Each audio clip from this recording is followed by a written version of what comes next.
Greetings and salutations, listener, and happy D&D December. It is I, Eric J. Chucky, joined as always by the boy. Hi!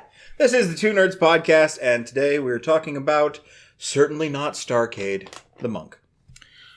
That's a joke because we were gonna, and then we realized it was super forgettable and didn't matter. So we're gonna do the Monk instead because it's D&D December. It was more forgettable than you think, than I thought. Awesome! Moving on to Monk. Yeah, let's move on to Monk. I have played one Monk quite briefly. You have played one for slightly longer. Yep, that's about it. I've actually, until last year, never played a Monk before. Even in 3rd edition, which I played a lot of. I have. You did, yeah. You played 1 to 20. I played a 3rd edition Monk 1 to 20. Mm-hmm. That's right. That's right, Internet Min-Maxers. I played 20 levels of D&D 3.5 PHB Monk. And I did fine. I gave him a couple extra powers that were pretty cool, but... Yeah, basically the equivalent of a good set of magic items. I did fine. Unclench. Monks in general have... So, like, the core, the frame of the monk that you build the body of the subclasses, which are, what, traditions? Monastic traditions. Yeah. It's just... plus. You're just a better version... Of what you start out Of what you start out, whatever your race is. You're sturdier, you're harder to hit, you're faster, you hit harder, and you've got better saves. It's a great way of doing, like... Monk would honestly be an okay way of doing, like, your standard low-level superhero. Sure. Because you got the Captain America power set. You're just better, faster, stronger. Yeah. That doesn't have quite the same, swordiness as a fighter probably would. Yeah, recently they fixed that because they made a really good way to do unarmed fighter, and I took advantage of it immediately. I'm literally playing one in a game later this week. But until recently, unarmed attacks for anyone but Monk were kind of shit unless you were a race that already had natural weapons. Yeah. So Monk is a really good way, especially like a 1 or 2 level dip of Monk is really good just to get the first bit of martial arts dice. Sure. When it comes to subclasses, though, I don't feel like Monk gets good until 5th level at earliest, but 6th level definitely. Monk, honestly, like, if I'm being completely honest, Monk doesn't really get good at any point. It's not bombastic, I think, is the thing. Because looking at all of the bonuses they get and all of that, it's got a lot of options and a lot of stuff to play with. And like I said, you just are better. You get You're a great all-around thing, but you are what the bard thinks it is. You are the jack of all trades. Without spells, basically, yeah. You're the other half of that. And you're the stun master. And given what the stunned condition does, once you get that stunning strike, your utility goes through the roof. It does. And some of the monastic traditions are better than others. I don't think that's debatable. Some of them are they're all really fun flavor-wise, but some of them are kind of bad in terms of just raw mechanics. I don't know that I'd go bad, but like violently as much as I love it thematically, 4 elements is bad. I don't know that I agree with that. But let me see if there's anything else we need to mention before we go into it. No, sure isn't. So let's just start from the top with the Astral Self, the most recently released Monk tradition. Unearthed Arcana. Yeah, no, Unearthed Arcana. I mean, like, I haven't seen it, but that's JoJo. That's a JoJo. I don't fully know what a JoJo is other than that Zawarugo, and I don't remember seeing. It is Astral Self Monk. You and I bandied back and forth a bunch of other options you could do that are properties we're aware of. Yep. And honestly, I like that. That's not me bagging on it. All of the Monk subclasses, to one extent or another, are different Eastern media, Eastern entertainment forms, heroic archetypes. Yeah. Whereas, like, your traditional Western fantasy has all the other classes that kind of shoved all of the rest into Monk. There's obviously some argument to be made for a couple of different things, but it does seem to pick and choose the real highlights of like your everything from wuxia, to like anime to Jackie Chan. It absolutely takes the best of the best from all that stuff.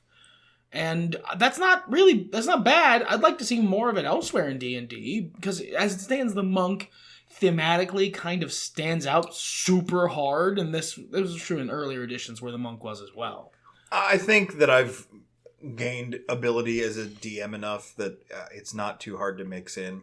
Oh no, it's not too hard to mix in as a DM, but like just in the base fluff, it's kind of like your instinct is to make Friar Tuck a super badass, and that's not really.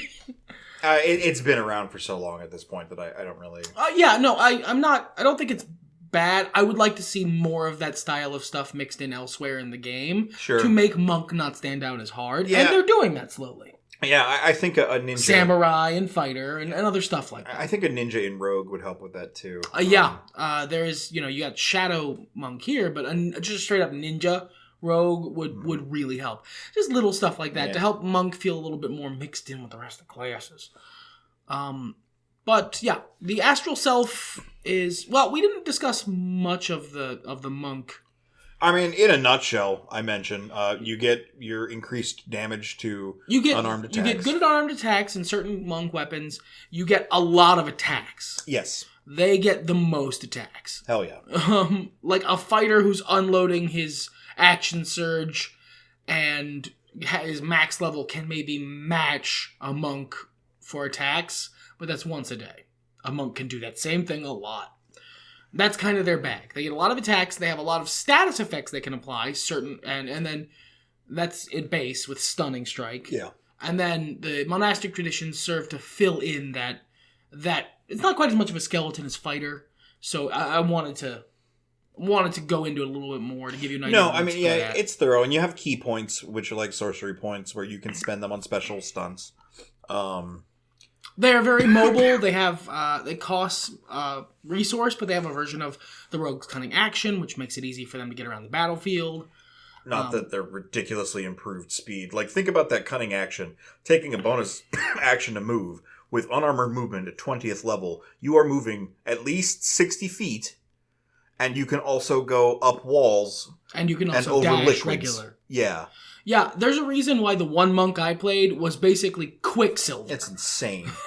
It's awesome. I think it's really cool. Literally played the Pietro twins. Yeah, that was a good time. The Pietro twins. I played Quicksilver. He's a narcissist. I think that's maybe how I referred to them. I think it might be. But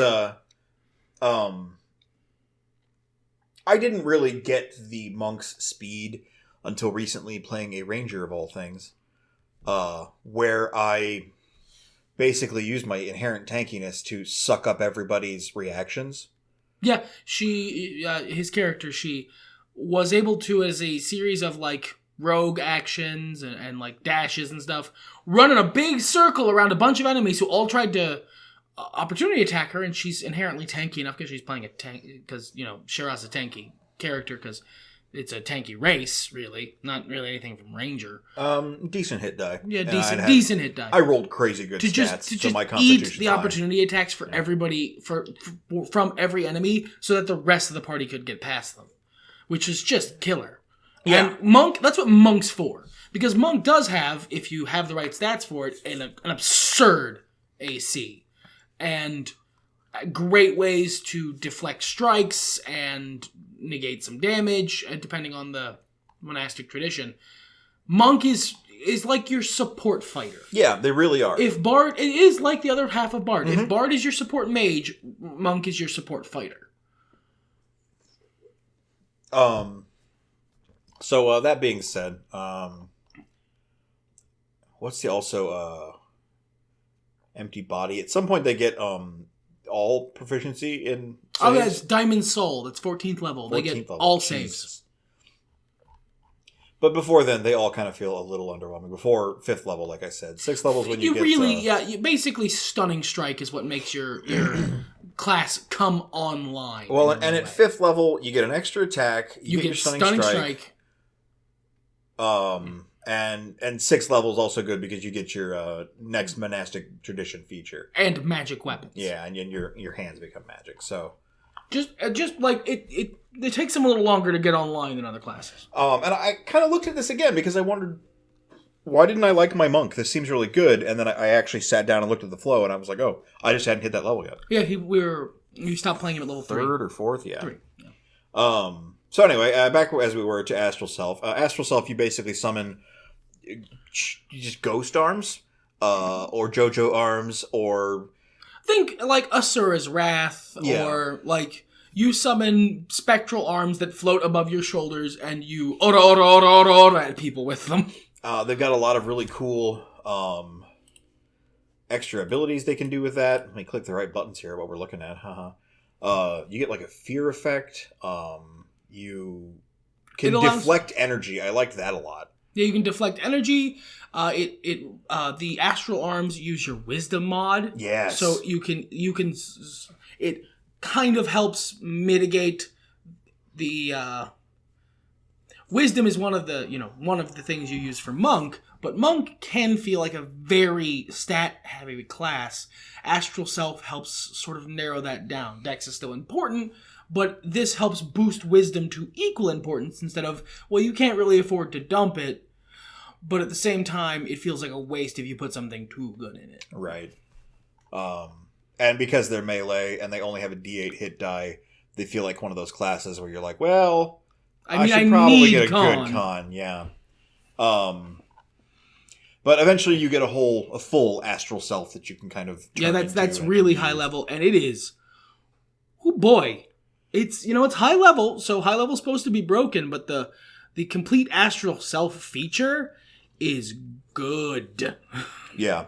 Bonus AC, you get to attack extra times, all kinds of extra times. Like, I think you end up with like 6 or 7 attacks a round. Something like that. And you can steal other people's ki.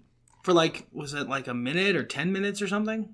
It lasts 10 minutes. For 10 minutes. For 10 ki points. Yeah, 10, so it's just half your pool at that point. Yeah.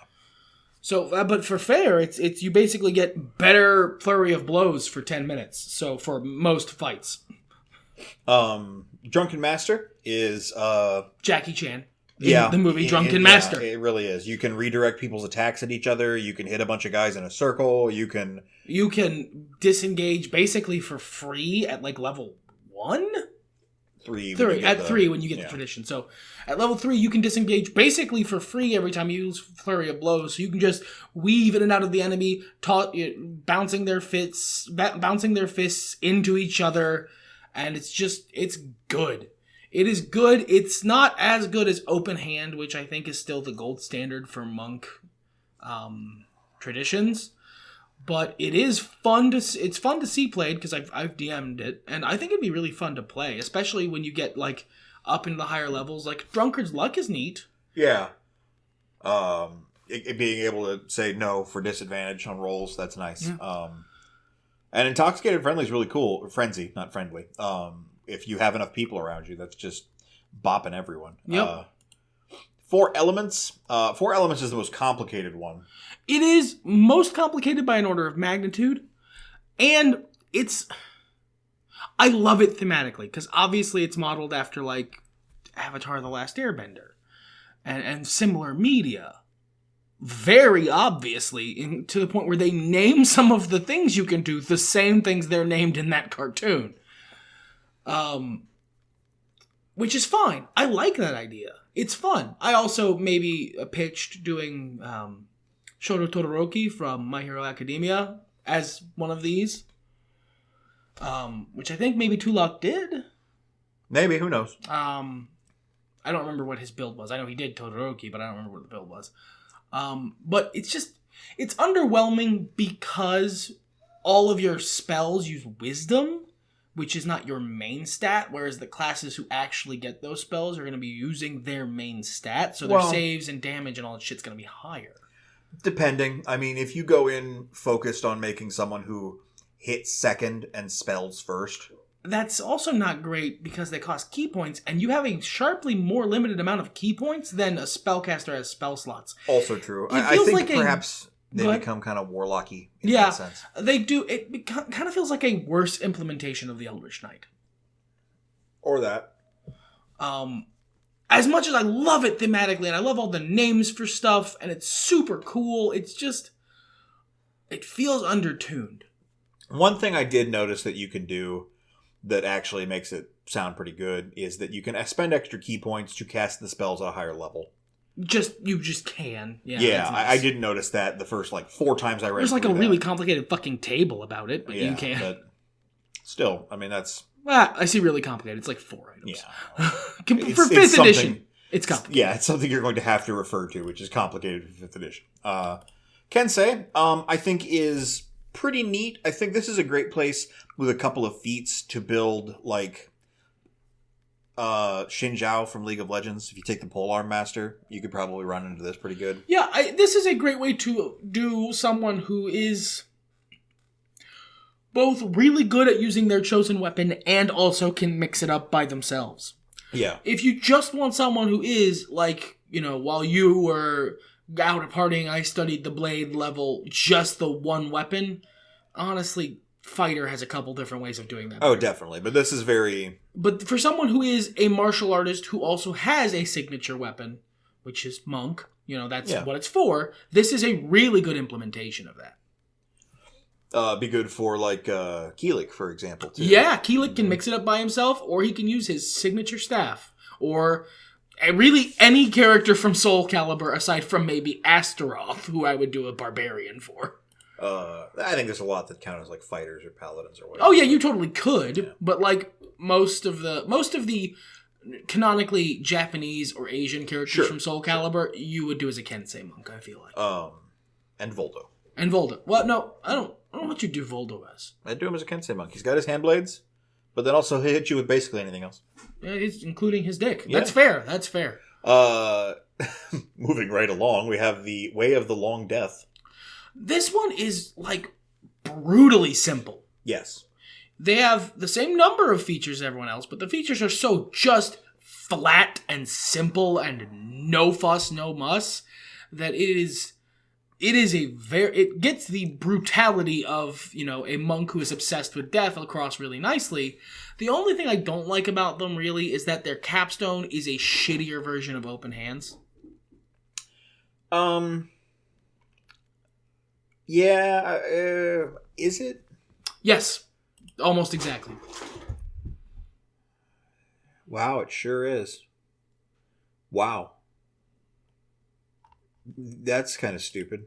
It's, it's a different flavor, and I like that, and it's cool, don't get me wrong. But... okay. On average, it's shittier, but, if you drop 10 key points, that's 20 d10 necrotic damage. Yeah, and how much does Open Hands capstone cost? Open Hand it's only 3 and it's 10 d10, but still... If they fail, if they pass, if they fail, they just go to 0 hit points. Yeah, that's also It's true. However many hit points they have, damage. Yeah. It's... The rest of it is so good. Touch of Death, the first thing, is fun. It gives you healing, which is great, because it feels more like a DPS focused monk. Yeah. It gives you some more sustainability, which they desperately need. Hour of Reaping is good, because you mentioned it's a really good fear effect, and it's really repeatable.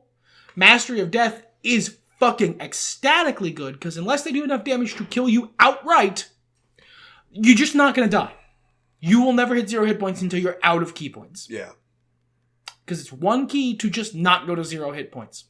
That's real good because you also have your Touch of Death, ability to gather up more temp HP. So it makes you really, really hard to put down, which is appropriate. Yeah. I like it. If their capstone wasn't literally a shittier version of Quivering Palm, I would really like this one. Well, and maybe it's a shittier version of Quivering Palm because of everything else. I guess, yeah. It might be a long. But that sounds weird because Open Hand is the gold standard for monk traditions. It is the best one. Mechanically, well, that's not true. Tranquility is better, but Tranquility is unbalanced. Yeah, Tranquility is wild, and I think Astral Self's really strong too. Yeah, that's new, and that fits the 5th edition sort of slow power creep. Sure, I mean that's gaming in general. Yeah. Speaking of Open Hand, it is the next one. This is your 3rd edition monk. Yeah, this is just, you want to play a 3.5 monk? Here you go. They have a fun little feature that I really like. I like it better in its, in other games.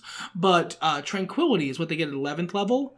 And it's a really fun little thing. I've played a character in a different role-playing game who had a similar effect. And it's really fun to be the person who, no, you're not going to attack me. We're talking. I've used Sanctuary as a spell on other creatures with my paladin and my cleric. I love that spell. It's a great spell. And the version that just lasts all day until it breaks is real good. Mm-hmm. And there's some cool stuff with the open hand technique, knocking people prone, knocking them away, removing their ability to take reactions. Basically, the reason open hand technique is the reason that open hand monk is the gold standard, because it's one of the best third level ones, and Agreed. It's the one that turns into the skid of what monk is already good at the hardest. Yeah. Shadow is the one that is the ninja. Yeah, it's just ninja. It is... Honestly, it can be a little situational, but only if your DM is an asshole. If you're playing a Shadow Monk and they don't give you, like, a decent number of opportunities to be a cool-ass ninja, fuck you, man. Like, because the abilities in the text read pretty situationally. But if your DM is being a good DM, this has got to be a real fun one to play. With its ability to teleport between shadows, something I've also done with a different role-playing system that I found fun. And the stuff you get the Minor Illusion cantrip, which is great for a ninja. You get, at 3rd level, 2 key points for fucking Pass Without Trace, aka my personal spell nemesis, second only to Conjure Animals. Which, I mean, don't get me wrong, this is the class that should have that. Yeah. Find a way to get stealth expertise, get Pass Without Trace, find a way to get invisibility before level 11. Or just wait till level 11. And congratulations! You are basically in 5th edition impossible to find. Honestly, with Way of Shadow, let me check what happens after 11 here. Yeah, I would probably hang out until 11th level.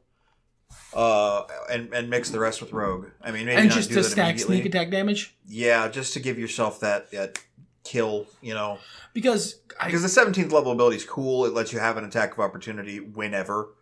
But it's just one monk attack. Yeah. You're gonna jump on people and stun them. Yeah. Whereas if you had a mix of this and Rogue with sneak attack, yeah, it would be bad. Or, just get Way of Shadow, get 3 levels of Monk, do the rest Rogue, and find another way to get invisibility. Sure.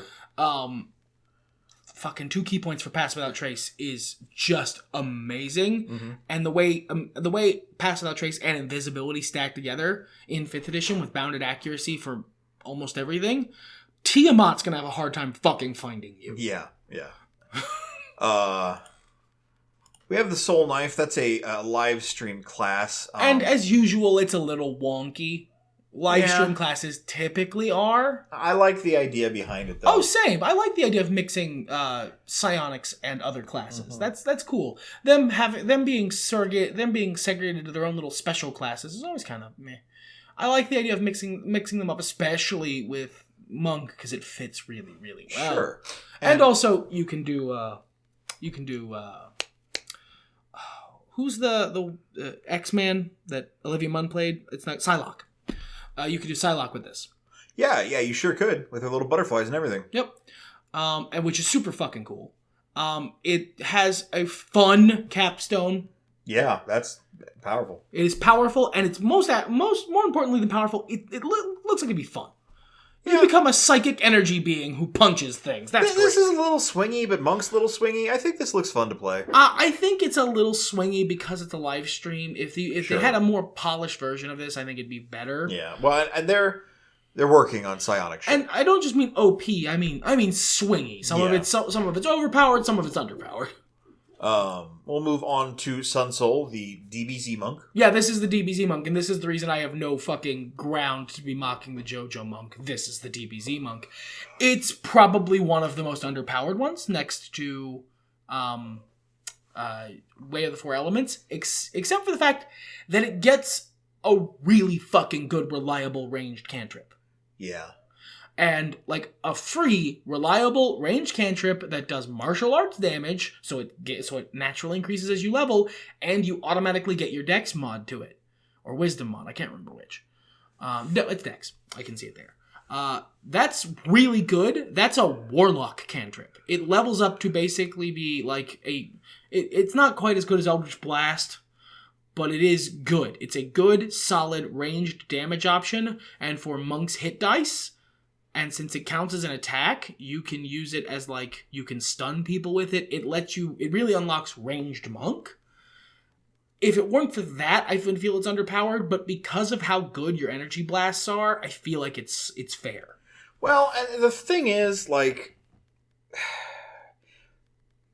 min-maxing is nice. A character I'm playing right now, I can attest.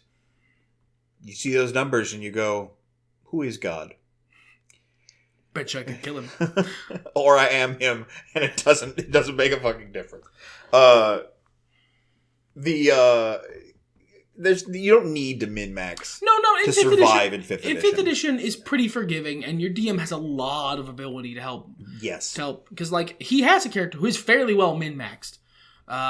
And the other one of the other characters in the campaign is just a barbarian who has reached a certain level, at which point they become fucking horrifying. Can you imagine if we had a monk in that party? You guys, my bosses wouldn't get to do things. No.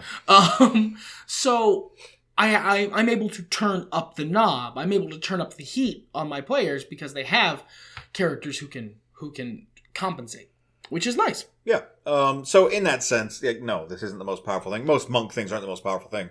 First of all, they're, as we said, a support fighter. That's the thing is, like, I'm judging these all based on the fact that they're also attached to the monk chassis. Yeah, like, you're there to survive and support. You're there to debuff. You're a support fighter. Yeah.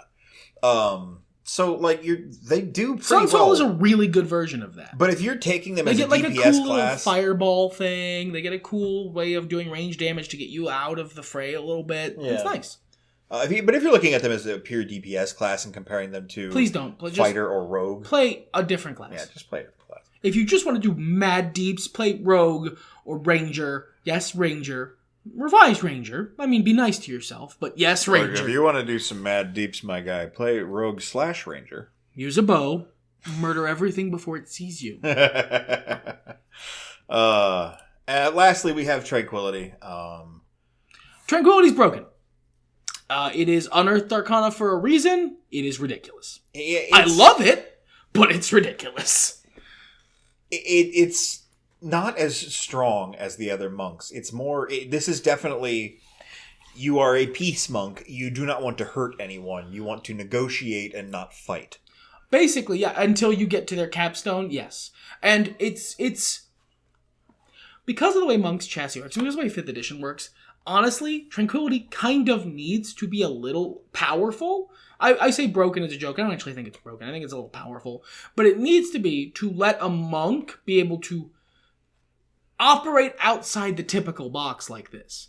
Their features need to be really good. They need to have all of that healing. And you just looked at their capstone, did you? Yeah, it's pretty good. I don't know if it's broken. He made, Blinking Man face? He just did Blinking Man face. I do Blinking Man face a lot. I don't know, buddy. Let's just read this again. I know the character I play. Yeah, you can... you can pick... Yeah, once per short rest, you can point at a motherfucker who has hurt one of your friends, go, you're my Huckleberry, and then just annihilate them with, when you get it, 17 plus 17 to hit and damage until they're dead. It's just a damage. Oh, it is. Excuse me. It's just damage. That's a little bit more. That's a little bit better. But yeah, plus 17 to damage on top of everything else you're already doing until the end of your next turn. That is, with one monk round of all those hits, oof. The thing is, it's not going to come up... Well, okay, if you got a good DM, it's going to come up on a great number of times. But it's not going to come up that often. It's very situational. It is. As with most things of Tranquility, but I really like I as much as I am bagging on it for being powerful, part of it is that it gets open hands 11th level feature as its starter, a better version. Sure. Because you can cast it again once it's been broken for free. I mean, this is, let's be fair, okay? It gets look at that healing feature. Look at your pool. Yeah, it's good. I mean, it's about the same thing as Paladin, is it not? No, it's double. Oh, it's double. Oh, that makes sense. But I mean, okay, you've got the Drunken Master, all right?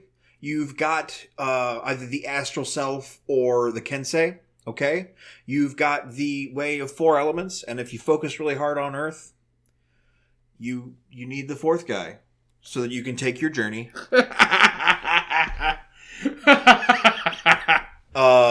No, I like this. I don't know that I'd ever play it because it would have to be a really specific D&D game. It would have to be a D&D game where the Path of Tranquility is a valid option. Yes. If in the situation in your D&D game where Path of Tranquility is a valid option, hoo boy. Like, if you had a certain party size, you can basically do anything in 5th edition because it doesn't matter. Yes, once you get past 4 people, the DM, I am regularly throwing things 5 and 6 CR above my party. And you only have 4 people. I only have 4 people. Once you get past 4 people, like this poor bastard with his 6-person party, he struggles to injure us sometimes. So, I mean, yeah, it's different. It's unique. And I think the uniqueness is more why it hasn't been poured into a regular book than necessarily the power swing. Oh, yeah. You could easily fix some of that. Sure. But I like it. I do too. As much, it might be, if it was more viable, and of course this is true, because this is essentially a character I played in a Gialopunk game. Yeah. Mm-hmm. Tranquility Monk I basically played that right down to, oh, you want to go? Fucking okay then. Of course I like this character concept. I just, in D&D, when the rest of your party's going to be very fighty. If the rest of your party's going to be very fighty. Like, it's not all games are like that. So that's, it depends on your party. It's a great concept that doesn't fit amazingly well into D&D. No, it's super situational, but, like, it is such in its situation, it's amazing. It's such strong flavor. I mean, you could make Mahatma Gandhi from Civilization? Yes, that's the one. The one who will bust out the nukes? Yeah. Can that do necrotic damage, my level 17 ability? Sure, why not? Fuck it. So, out of all of those, which would you say is your favorite? It's certainly not open hand. I already played a 3rd edition monk for 20 levels. I'm good. I'm set. I played, I believe, an open hand monk in 5th edition too, just because I just wanted base monk. I wanted someone who was very fast. I wanted Quicksilver. Mm-hmm. So I didn't really want anything special or ridiculous.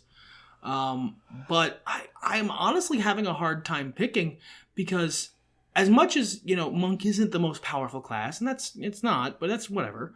I like most of these a lot. Yeah, they really sing.